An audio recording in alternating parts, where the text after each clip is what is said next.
శ్రీకృష్ణుడు హంసడింభకుల దూత జనార్దనునితో ఇలా అంటున్నాడు.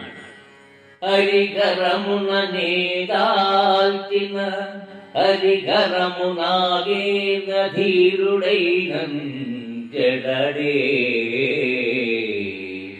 హరిదిరమై నన్నడుగుట హరిదిరమైకాభిలాషులకు నృపతులకు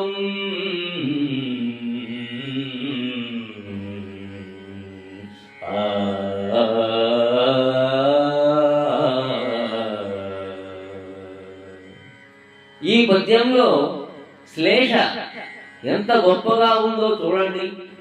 పద్యంలోని మొదటి పాదంలో అరి అంటే చక్రం, కరమున అంటే చేతిలో నేను దాల్చినప్పుడు, పద్యంలోని రెండవ పాదంలో అరి అంటే శత్రువు, కరము అంటే మిక్కిలి, నాగేంద్ర ధీరుడైనా నాశనమైపోడా.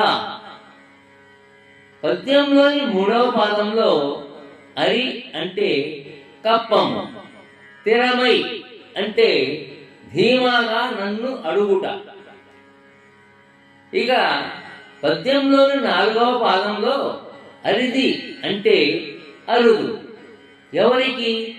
రమైకాభిలాషులకు నృపతులకు, అది ఊహకే అందనిది. అరి అన్న శబ్దానికి చక్రము, శత్రువు, కప్పము అన్న మూడర్థాలు వాడుకున్నాడు.